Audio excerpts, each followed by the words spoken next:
Let's face it, we all have cravings. That's right. That fit person that you see, admire, look up to, it's not that they don't not have cravings. They do, they just leverage certain strategies and a mindset that we're gonna go over today to help them get the results a lot faster. So let's get started.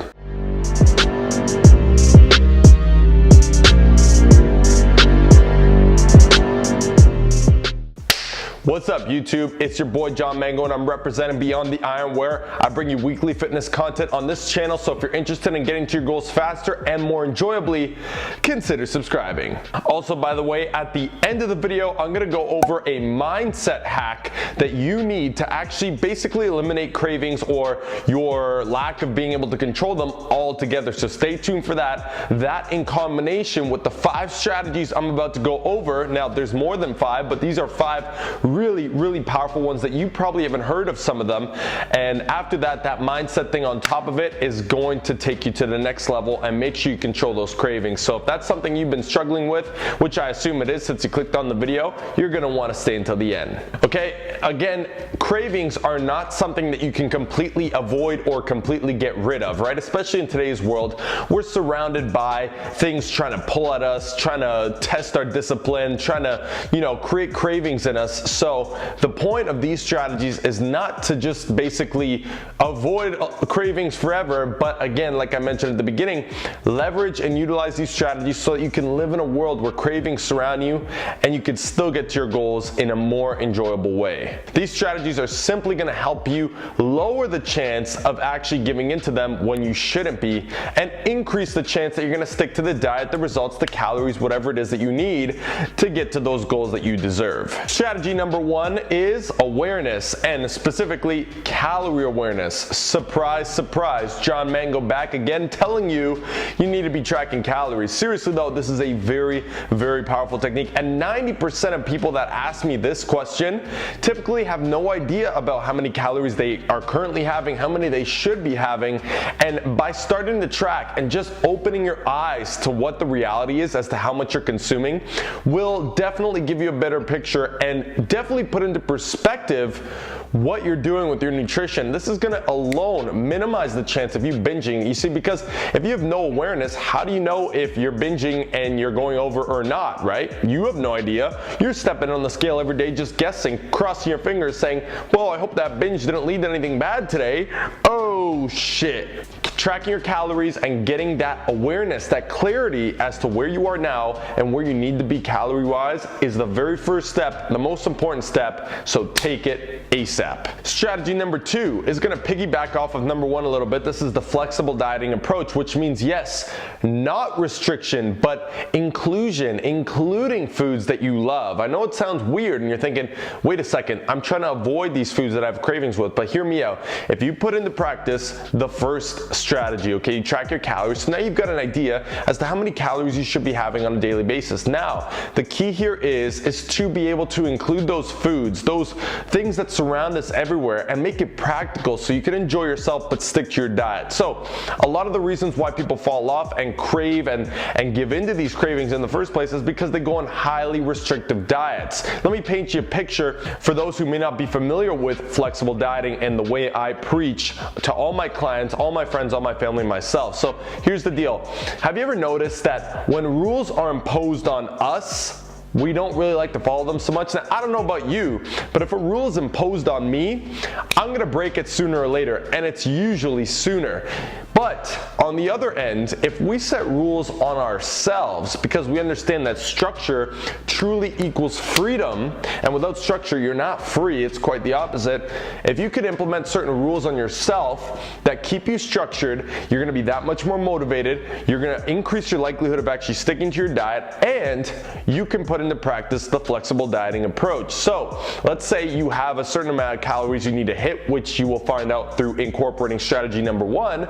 Well, from there, you can allot a certain amount of these calories towards micronutrient dense foods, the foods that you know and probably are having most of so far. Now, when it comes to those foods that you binge on, if you actually inputted them into those calories, try to fit them in, sure, maybe you can only have 1 donut instead of 2, but but you're gonna minimize the chance of you binging because one, you're aware that, hey, I can still enjoy this donut and get to my goals, and two, you're gonna have much more control over it. Having that control is what equals the freedom to still enjoy those foods. You don't need to have 10 donuts to enjoy them. You just think you do, and your lack of awareness causes you to. So by using the flexible dieting, you've got a overall picture of your total calories. Set up boundaries, set up certain days or certain times that you're gonna have these foods that you enjoy, and you can fit them in there. And this is why it is the most practical method. This is exactly also why keto, paleo, and all these other restrictive diet methods are simply not practical,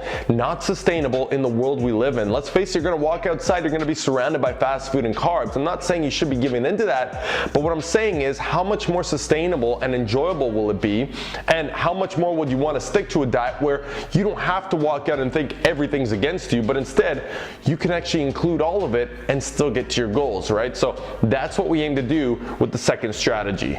All right, strategy number 3 is eliminate the food. Now hold up, I know you're thinking, wait buddy, you just told me not to eliminate it. I know it sounds contradictory, but here is the reality. The reality is we all are gonna have some foods. An example is for me, chocolate almonds, okay? I know that no matter how strict I'm trying to be on my diet, and we're talking about me, the most strict on somebody's diet, no matter how strict I need to be on my diet or have been, if there's chocolate almonds in my proximity, I'm probably gonna go over, and I've accepted this, okay? Now, the point is if it comes down to a point where I'm cutting for a photo shoot like I currently am, or whatever the case is, and I really need to be strict on my diet, guess what? It's better to just eliminate it, not have it in your proximity. So determine it for yourself. After trying strategies 1 and 2, if you find that you're trying to fit in the foods that you love, but you just cannot have control over it, and every time you find yourself overeating on them, even though you're aware that you're overeating on it,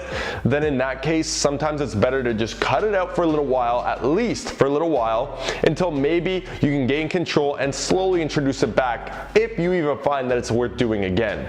So that's strategy number 3. In some cases, it is always best to eliminate. If it's gonna hold you back regardless of strategies 1 and 2, the number 3 is get rid of it. All right, strategy number 4, very, very powerful, and that's gonna be, again, setting back to the setting boundaries for yourself. Set up an eating schedule. Now, you may think that this sounds obsessive. You may think all these strategies sounds obsessive, but I would argue, isn't binging over food that you're kind of obsessed with, and that's why you're binging on it, kind of obsessive in a bad way? And isn't this kind of obsessive in a good way, since it's leading to better health, better results, better happiness, better motivation?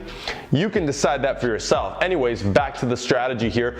We're gonna be setting up boundaries on an eating schedule. So maybe you determine you're gonna have 4 meals throughout the day, 3 main ones and 1 snack. Great, you're fitting them within your calories. You're gonna have some of the foods you love in the snack, but next, you wanna set it up so you're consistently eating at roughly the same times every single day.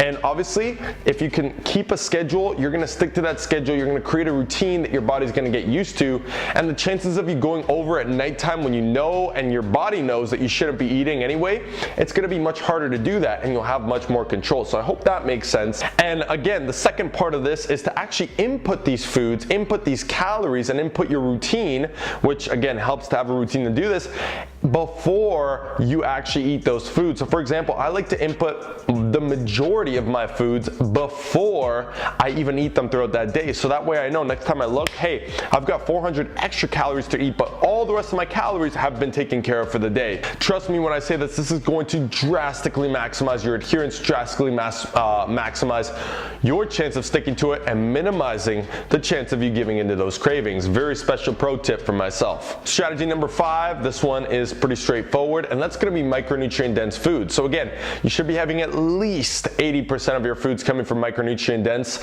sources. That means, things high in vitamins, minerals, the healthy foods, if you will.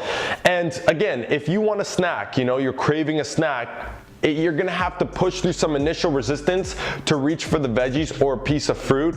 But once you start eating it, I promise you, two things are gonna change. One, your sweet tooth that you thought you had is likely gonna go away shortly after. And two, you're actually gonna fill yourself up with such little calories, it's gonna hold you over longer. It's gonna, over time, create that habit of snacking on the healthier foods, the ones that make you feel and look better. And it's gonna minimize your cravings. It's actually going to minimize and reduce cravings over time. But again, that's if you're strategically doing all those other strategies in combination with trying to reach for those healthier snacks every now and then. It's gonna make a big difference that you'll notice, your body's gonna notice, you'll get into the routine, set up the boundaries, put it all together, and get yourself a winning strategy. Now, after this, there's the classic drink more water, there's classic eat more protein, all of that stuff, satiating meals.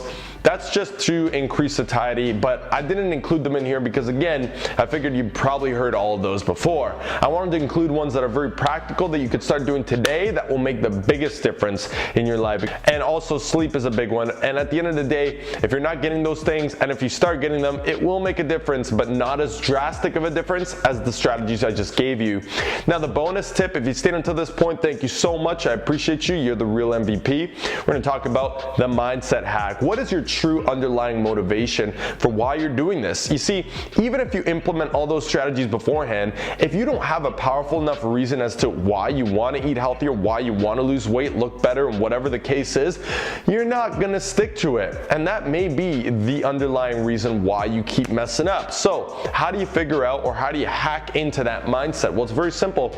You simply have to ask yourself, look deep down in your heart, why do you want to get healthier? Okay, we can all find a very deep enough reason that's going to hold ourselves accountable over time. On top of that, if you really want to force yourself into that motivation, into that mindset, then what you need to do is get yourself accountable. Hire a coach, hire a trainer, get a partner, set up a calendar, all these things. I have an accountability video you can check out there. Do those things, take action to force yourself into the mentality, into the habits, and into the routine that you need to avoid your cravings so you stop falling off and spinning your wheels. Because at the end of the day, there's going to come a time where you're sick and tired of being sick and tired, and you're going to have to take action one way or another. So I hope you make the right decision. Ask yourself why multiple times until you stop answering with your head and you start answering with your heart.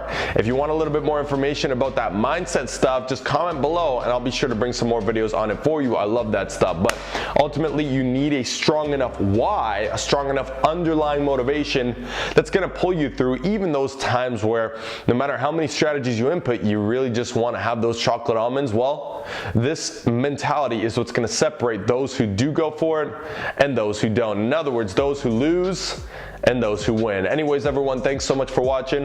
I appreciate you as always, all my subscribers out there. And if you haven't subscribed yet, what are you waiting for, man? Join the fam. Join the fam. Hit the button below, subscribe, and I'll catch you in that next video. Thanks again for watching. Like, comment, and share as well. I'm out.